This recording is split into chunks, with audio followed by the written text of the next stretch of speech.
Hi, Crime Junkie Jurors. Thanks for tuning in with us today. We have Tom Rizzo, a captain with the Howell Township Police Department in New Jersey.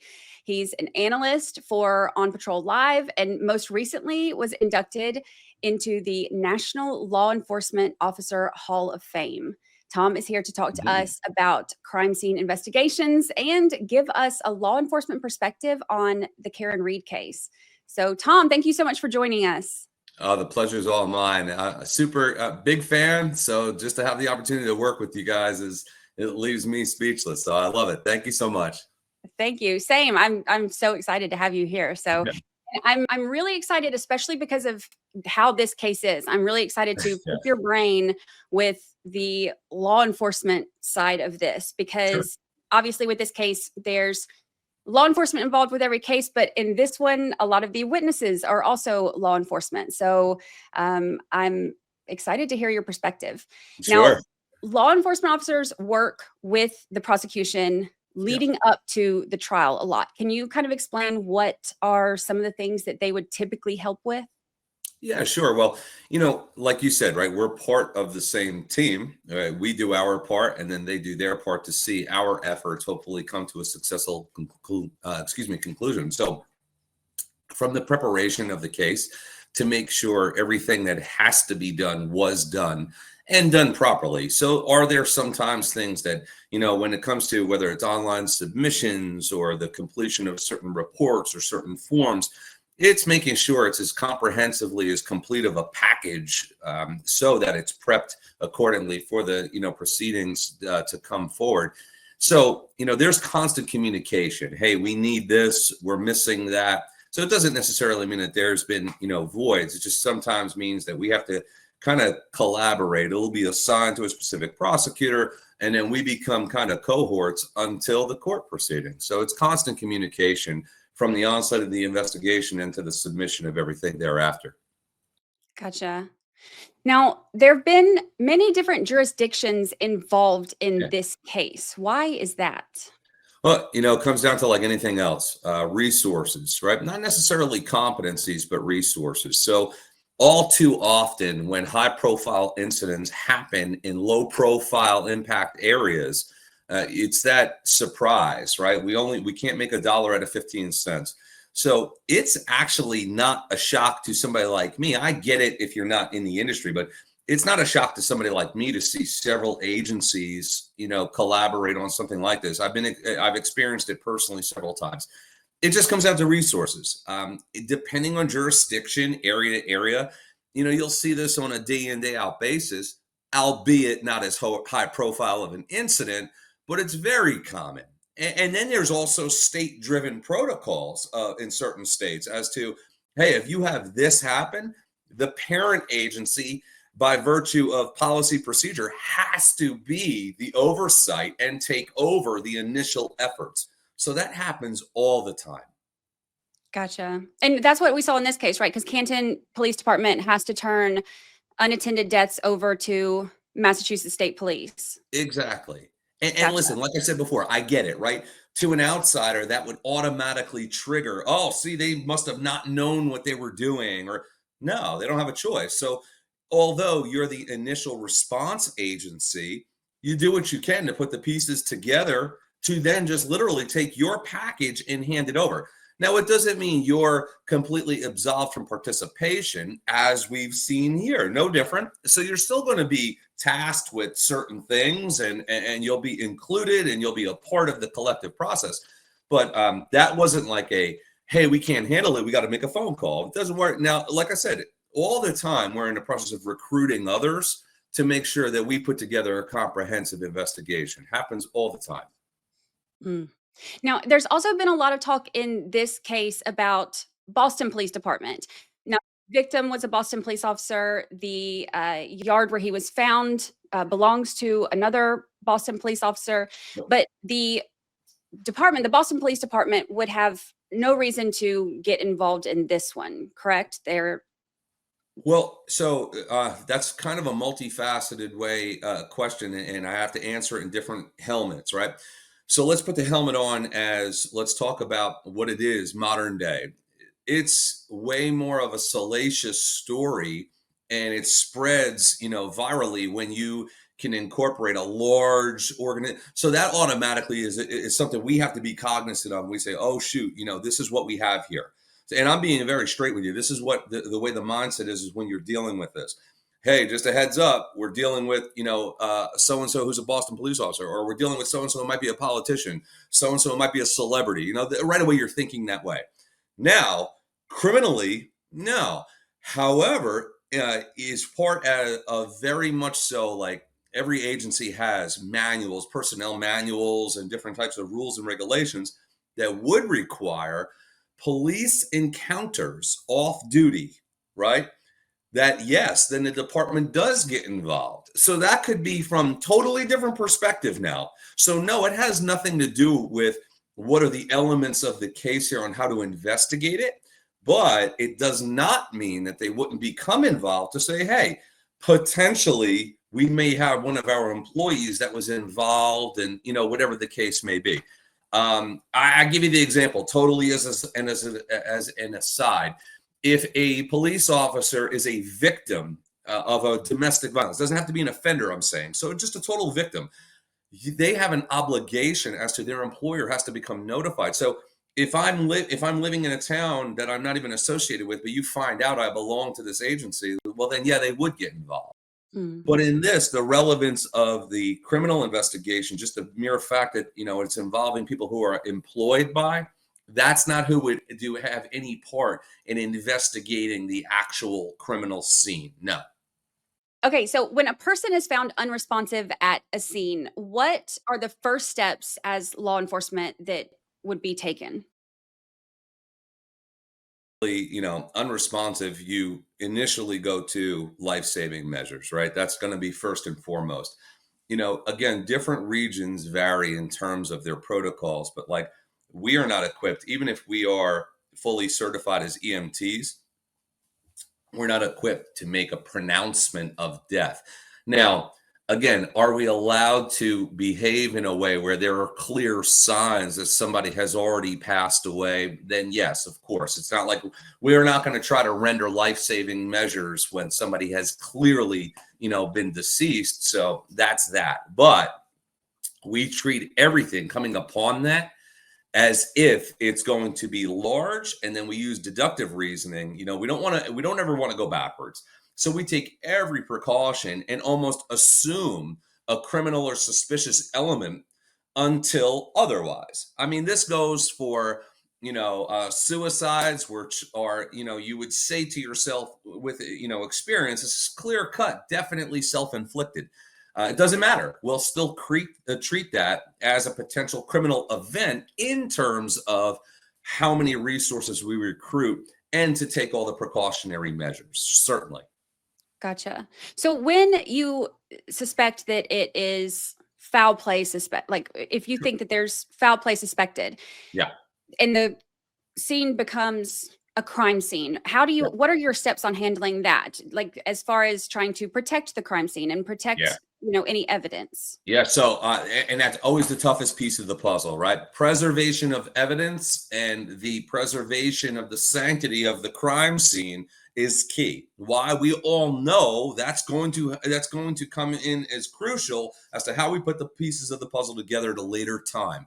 Hence, aka what, the court proceedings.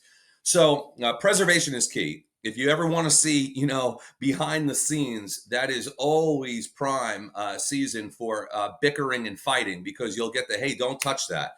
When crime scene techs show up, we in the field always chuckle, because we all know it's almost like, the principal of the high school shows up, where you're in trouble at that point, because they can't. Cops are very curious creatures, and man, oh man, oh man, if there's one thing that we're guilty of, is everybody wants to take a look, take a peek, open something, and it's always like, hey, like, you would to a child, don't touch that. So that's the preservation is key, is critical. So you'll see everything from, taping off, locking doors, standing post. You'll always see somebody to start a log. You'll see that as one of the first things. Somebody will indicate, normally to a junior officer, hey, you start a log. And what does that log look like? Who's here? When did they came in? When they came out? And if you're not intimate to the investigation, that's what you will be respectfully told, hey, listen, no bueno, you can't come in. Then what do? We know in the modern day, cell phones, everything starts with the phone calls being made. So we know we have to then prep for the arrivals of things we did not plan for. Family members, friends, onlookers, media. So that's also in the back of our heads of we can't have that compromise a scene. The most frustrating perspective is you would love to believe a crime scene is always a nice little 4x4 area, but like I told you, we always start broad and work our way in. Always easier to do that. And then we bring you in closer, as close as we can be without compromising, so that we don't want to say, oh, shoot, here's everybody standing around filming, doing what they're doing, talking to their friends, and there's a sneaker over there that we think belongs to the victim, So that's where we try to be as careful as we can. Preservation of the scene is critical, though, and where the pieces are at that point. Yeah. Now, in a situation like this, what does that kind of preservation of a scene look like? Because they're out there and it's snowing Yep. and there's wind blowing. So I know they said they had trouble with the crime scene tape. So in a situation like this, how would you go about preserving that crime scene? Well, again, and this may sound as if I'm being soft on, law enforcement, but I could say you cannot appreciate the difficulty of that until you've experienced it. Dealing with the elements and dealing with, like I said, unforeseen circumstances are the most challenging. The other point is this: you literally make do with what you can. I've seen everything from traffic cones be used to mark certain things to sometimes, depending on your experience and your assignment, people carry those fluorescent, spray cans where you've seen for like mark outs, whatever. Something's better than nothing, especially when you feel as if it's going to become compromised, not by people, but by elements, right? High gusts of wind, rain, snow, and the like. What they often will do, if it's so uncontrollable because of the elements, is we'll makeshift, try to hurry up and get some type of cover, overhead cover, whether it's a tarp, something like that, and then knowing that we're going to have to revisit it because we can't process it at that point. So then it becomes locked down. And man, that upsets people because now we have to restrict access for a prolonged period of time, knowing that we have to further investigate. You see, we can't make the calls. When we say something looks to be a foul or it might be a little hinky, we have to wait for the proper technicians, not just crime scene techs, but medical examiners, right? They have to come out and then say, yeah, you know what? I'm not going to release this body. Right. And again, releasing the body would be at an initial appearance and medical history and all these other caveats. They can make a medical determination. I don't think there's anything here. And then the releasing of the body would then be for natural, however the family wants to deal with it from there. So we'll do what we can with elements that are outside of our control. And I've seen it with everything. We're using whatever you can to makeshift, to the point where you're sitting there holding an umbrella over something that might be a critical piece. And it stinks to get that assignment, but it is what it is. Yeah. Now, one of the things that has been talked about a lot in this case Yeah. is the morning that John O'Keefe was found outside of 34 Fairview Road. Mm-hmm. Brian Albert, the homeowner, did not come outside when he saw that there were, patrol cars out there, when there was the rescue out there. He never came outside, and nobody they didn't go in to talk to them or take them to go interview them. They didn't ask to for a consent to search around the house. Is that typical? Because that's one of the things that has been very highly debated in this case, is how all of that was handled. Yeah. So, again, and the best I could do on this is just hypothesize, right? And I always say this, whether, I'm involved, not involved, you don't know unless you were out there as to the why they did, why they didn't. I could tell you from a general perspective and just general experience that, that would have been something that I think would have been prudent. But this could also be, I'll be perfectly candid with you. I've experienced sometimes situations where assumptions come into play. I assume you did that, so that's why I didn't do it. Or I assumed that, hey, this person probably will come out and say, what are you guys doing here? And then, so next thing you know, it's very easy to almost get distracted on you're on task, and then something diverts you over this way, and then you lose sight of, oh, shoot, you know what? So now you're back, let's say at the station, and you're like, oh, hey, did you go? What did the homeowner say? Well, oh, I thought you talked to the homeowner. And all of a sudden we're like, oh, shoot. So is that something that I would say commonly would have been done in proximity to where a body was found as a canvas? That's what we do. We do routine canvases. Yeah, that would be normal. So I can understand why that's being debated. Sure, sure. But again, also though, which is I think worth saying, you mentioned great point about consent. You knock at that door and say, hey, you have any idea what's going on here? That person could say, I'm not answering the door. I don't choose to talk to, So there's no way, it's not the movies. There's no way you could just grab the person and walk right into their home and force them to answer any type of inquiries that you would have. So, I don't know. Maybe there was a sidebar conversation of, hey, don't even bother me. Don't even knock. I don't know. I don't want to know anything about it.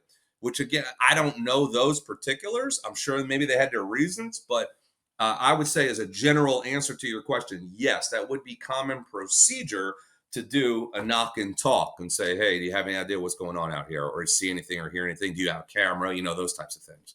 Yeah. Yeah. So speaking of proper procedure, another thing that is very, very highly debated in this case, and one of the most talked about things in this case, is the process that they went through to collect evidence. Yeah. So they had solo cups that they put the blood in, and then they had Stop and Shop bags that they put that in. So in an ideal scenario, how is that actually done? What's that process look like? Okay. Ideally, yes, you have certain collection kits for biohazards, blood, semen, fluids, hair follicles. And again, everything from sealable, unlabeled paint cans, aluminum paint cans, right? There's purposes for everything. Paper definitely for blood, because you don't want anything where blood can evaporate and become moist, right? So even if it is a wet surface, paper, we know it'll dry, but then it's easily examined at a later point.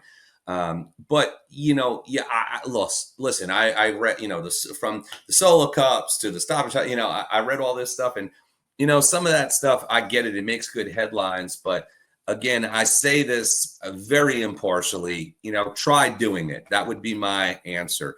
You're talking about this call comes over. The first people out there aren't going to be criminal investigators, right? So what is known to us? What's known to us is this is a smaller agency. It has to respond to a scene, not expecting to find, they're probably expecting to find somebody unresponsive, meaning, hey, knucklehead, wake up and get on your way. Not thinking they're going to find a dead body, out there outside in the elements. Then in addition to that, the elements of weather. So taking what you have available to you, readily available to you, to at least package and remove, and then go ahead and submit properly in terms of whatever the channels of evidence may be, I can't say is unheard of. Ideally, that's not the way we want to deal with it, but sometimes you make do with the best you can. I've seen surgical type gloves, latex gloves be used in order to turn them inside out and collect something that you have, just because you don't have a bag on you at that point. So when you come down to the pendulum of choice, would you rather collect it, at least, albeit not ideally how we should, or not collect it at all? So you'll take that chance to collect it over not collecting it. Yeah. Now, some of those things that we've talked about, there's no way to control the weather. There's no way to Right. control some of the situations that they had. They didn't have any kind of evidence collection kits on there. But there are certain things that they do have control over. So if you're in a situation like that where you don't have control over so many of these elements, what are the things that you do have control over? Like the logs on evidence collection of the chain of custody and things like that. The things that are the most crucial to make sure that you do stay on top of in these situations when you don't have control over everything else. Again, great question. So I would say first and foremost, what we consider in the field, integrity seals, right? Various ways of doing it where, literally you could tape over the opening on a bag, let's say, and put your name, your badge number, the date, and the time. So this is when it was sealed. If that if that seal is now compromised, which very well may be for a legit reason, further analysis, a parent investigator has to take a look, whatever the case, that then would trigger the documentation chain of custody of the next integrity seal. So removed on, this date, this time by this person, resealed on this date, on this time by this person. That's common. So, what are the things that we could do in the field to reduce the amount of scrutiny and vitriol that comes to us as to maybe something that wasn't done properly? Is let's just increase the chances of showing this was all done with integrity of the process. That's easy. That type of stuff is easy. So you may have to be by choice collecting it, not an ideal circumstance, but then the submission of it and the protection of it, there's really, that should be something that's 101 on how we protect the integrity of it. Gotcha. Yeah. Now, this case is also very unique because Yeah. of the off-duty officers who are involved in this. Yep. So, how does that complicate things in this, or does it complicate things? Well, look, of course it complicates things. And, I would be remiss if we didn't, be open and honest with each other. You're literally, you're never going to fool a hairstylist as to if you had your hair colored, right? So, what's the difference? This is inside track. These are people who work this for a living. So they are overly familiar with the process that would then ensue. So does it complicate things? Of course it does. And it's also very uncomfortable. To be part of doing it as a job is one thing. To be intimately involved as part of the process, whether victim, whether suspect, whether, witness, it becomes very uncomfortable, right? So it complicate. Yeah, I would say that's the very careful way of addressing this in terms of and identifying what could happen with this. It's something that when you find that out, it's an instant ulcer where it's like, oh boy, this is going to be very involved. Mm. Do you think that knowing that, because a lot of the officers who were there on scene did know the Alberts and knew that that Yeah. was their home. So Yeah. having that familiarity with it being a small town and knowing that they were law enforcement, do you think that that could have potentially changed the way that they handled things when they were on the scene? You know, I don't go down those slippery slopes as to thoughts of, on how they could handle it.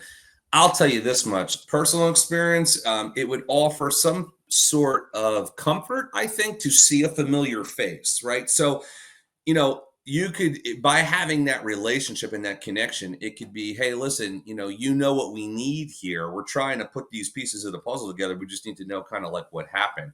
So I think there's that trust there. And again, I can only tell you the things I've been exposed to.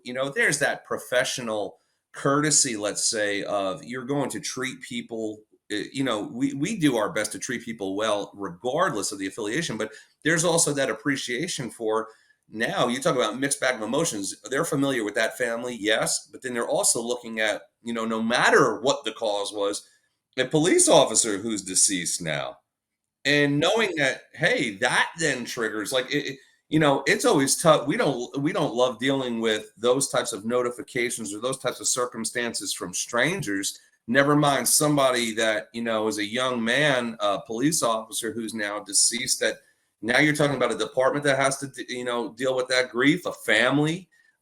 So there's a lot of that's there. So do I think it could, manipulate the handling of it? I don't think in terms of the professionalism, but I do think in terms of at least to offer the comfortability of, hey, I'd rather talk to him. I know him. I've worked with him before, and then we could hopefully reduce some of the obstacles. Gotcha. Yeah. Now, when a case goes to trial, so something I thought was really interesting in the first trial is Brian Albert had said that I can't remember how many times it was. It was a ton of times that he's testified in trials because of being, law enforcement and being one of the ones who goes and testifies about an investigation. So he had experience personally being on the stand and testifying. Obviously, like you said, this is a very different scenario and how he's testifying. He's in a different role this time. But the testimony from officers has always been something that's very interesting to me. Is there any kind of preparation or any kind of training that they will undergo going into trial for the first time, for the second time, or is there any kind of training that goes into that at all? Again, great question. And I think the civilian world would assume that we are heavily trained and prepped for this. When I tell you it's one of the biggest fallacies that's out there, there is minimal. I could tell you so many police officers I've run into that have never testified. And I tell you, your first time, you wouldn't want to be on a high profile incident. So we almost, kind of facilitate testimony of little minor, let's say DWI trials, right? Just to get the experience of being questioned, being cross-examined, and all these types of things. Because again, it could be uncomfortable.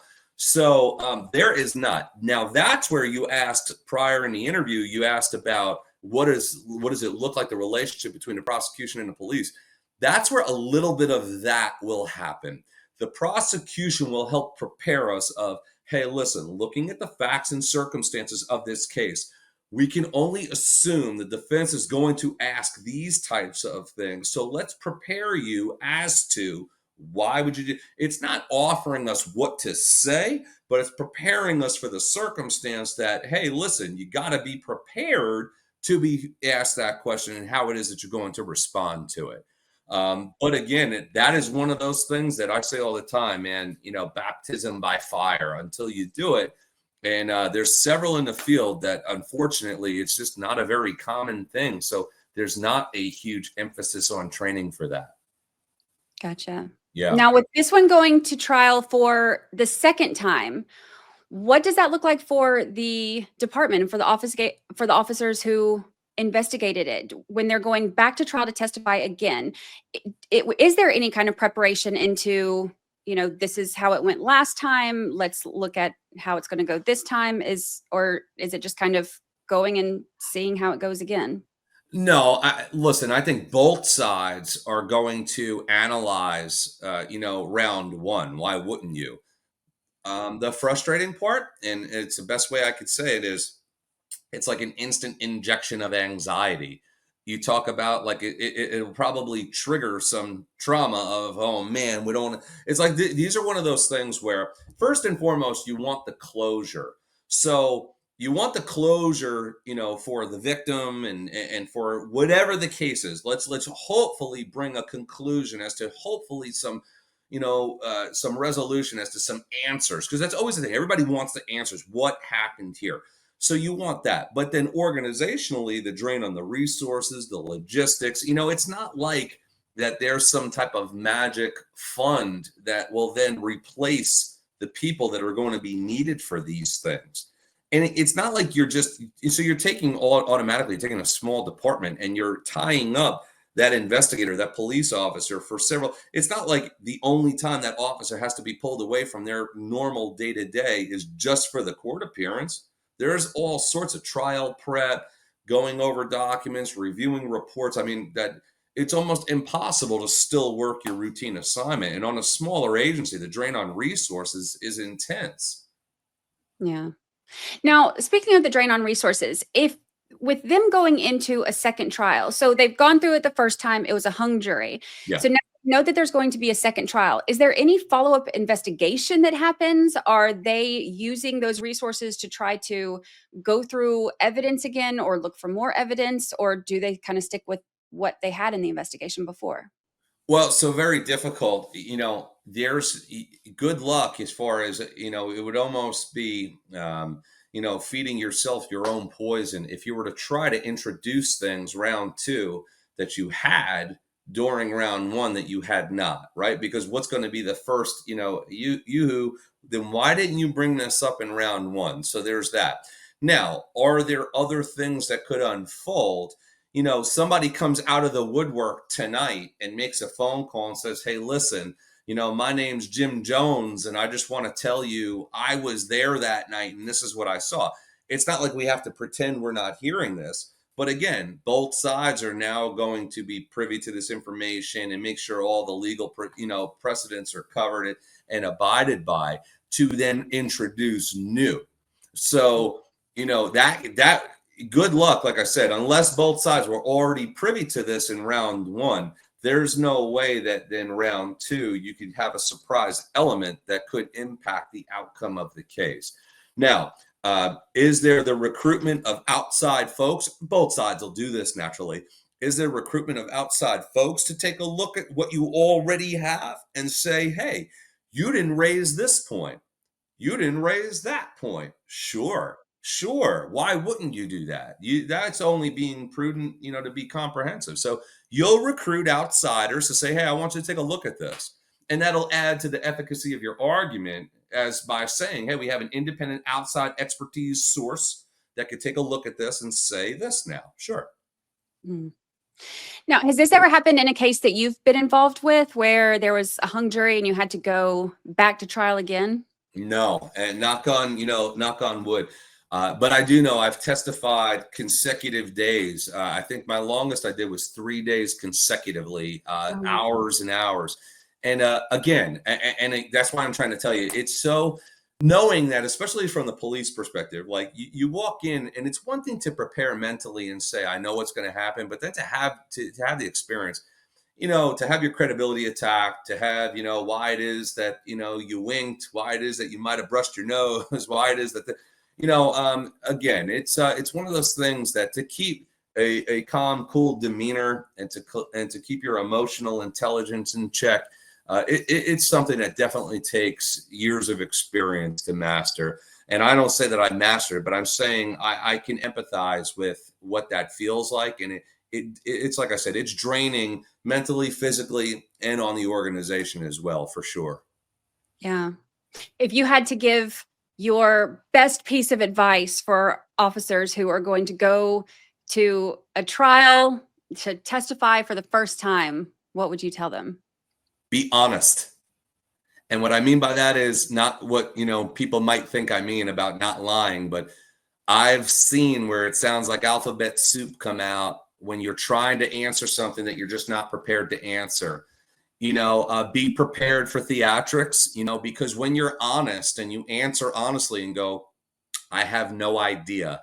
Be prepared for the other side. Oh my goodness. And for the record, did you hear the police officer doesn't know? And you can sit there and say, mm-hmm.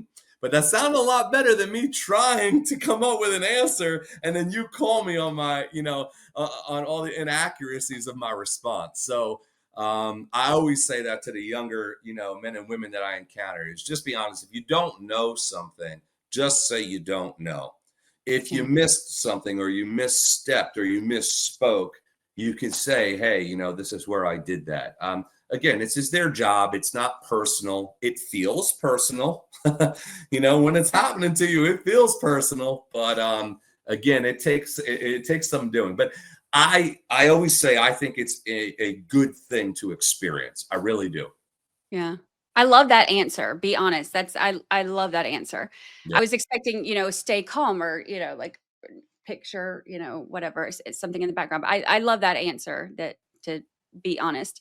And I think that is something that I can't imagine that how nerve-wracking that would be. And like you said, having everything that you've done picked apart, by the other side and having the entire investigation picked apart. I can imagine that would be really hard. So well, and the new age, right? So the veracity of the person testifying when it's a police officer is key and paramount, right? So we have Brady Giglio that requires any time if you've been found untruthful, and there's a certain set of criteria that has to be disclosed to the defense. So that's why it's very rare. An officer that's categorized as such is almost considered unemployable because knowing the circumstance may present itself that he or she has to then testify, you already right off the bat, your credibility is going to be called into question. Even without that, it already, walking in, it's going to be called into question on whatever it is that you did, or you did or didn't do. So that's where it's, like I said, it's tense to say the least. When, in this case, some text messages that maybe aren't great that are out there, and it's like you feel the elephant on your chest. It's coming, and it's like, okay, here it comes. Now I'm gonna have to answer to it. Yeah. Yeah. There's been a lot of that in this case too. Yeah. And I think seeing some of the like you said, the text messages that have to be read, and with them coming from, we have some of them that were from, you know, the lead investigator in this case, who, or he was the lead investigator in this case, and is now no longer with Massachusetts State Police.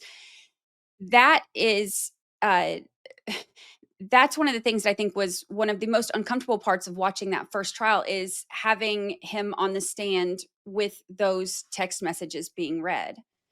With him not being, because he lost his position over Yeah.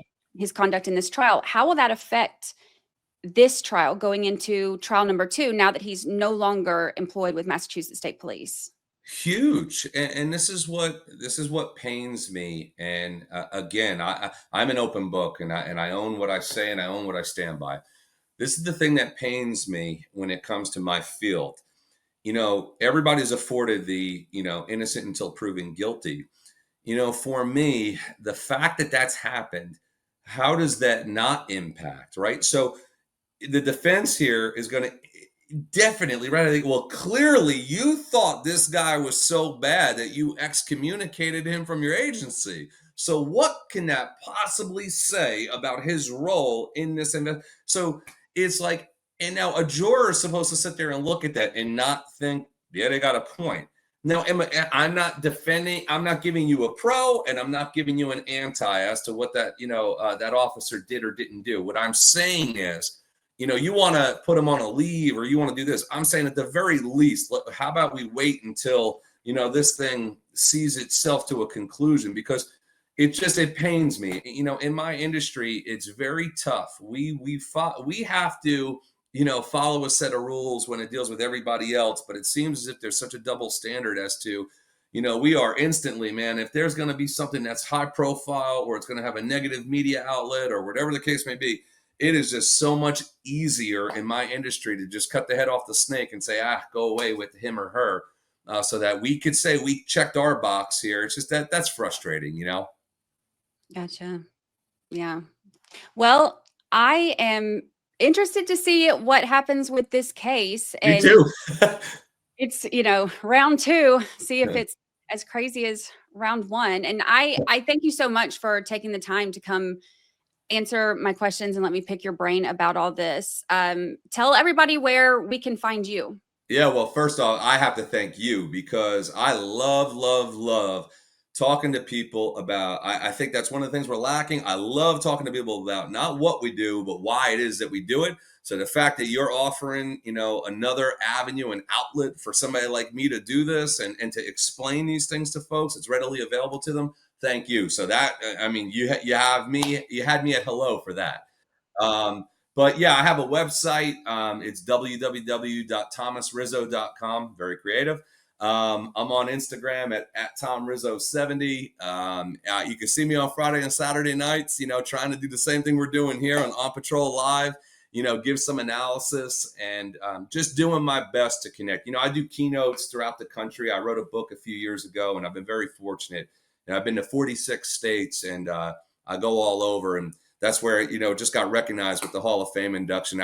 I still am like in a state, I just feel like surreal that even happened. But That's incredible. no, listen, like I said, I say that is definitely an illustration of teamwork, and the people that I've been fortunate to work alongside. So again, thank you so very much. And anytime, if I could ever, work with you guys, I love to. I think that what you're doing is fantastic, because it's unbiased, and you're just putting it out there, and to try to explain. I think comprehension is the key to connection. So I love it. Yeah. I appreciate it so much. Thank you so Yeah. much. Yeah. All right. And everybody, make sure that you check in with us. We are getting very close to trial starting. So I will be live every day of trial, watching it with you, reacting with you, going through everything with you, and breaking it down. So make sure that you subscribe to Crime Junkie Jury and hit the notifications so that you never miss when we drop a new video, a new interview like this one, and when we are live in the courtroom.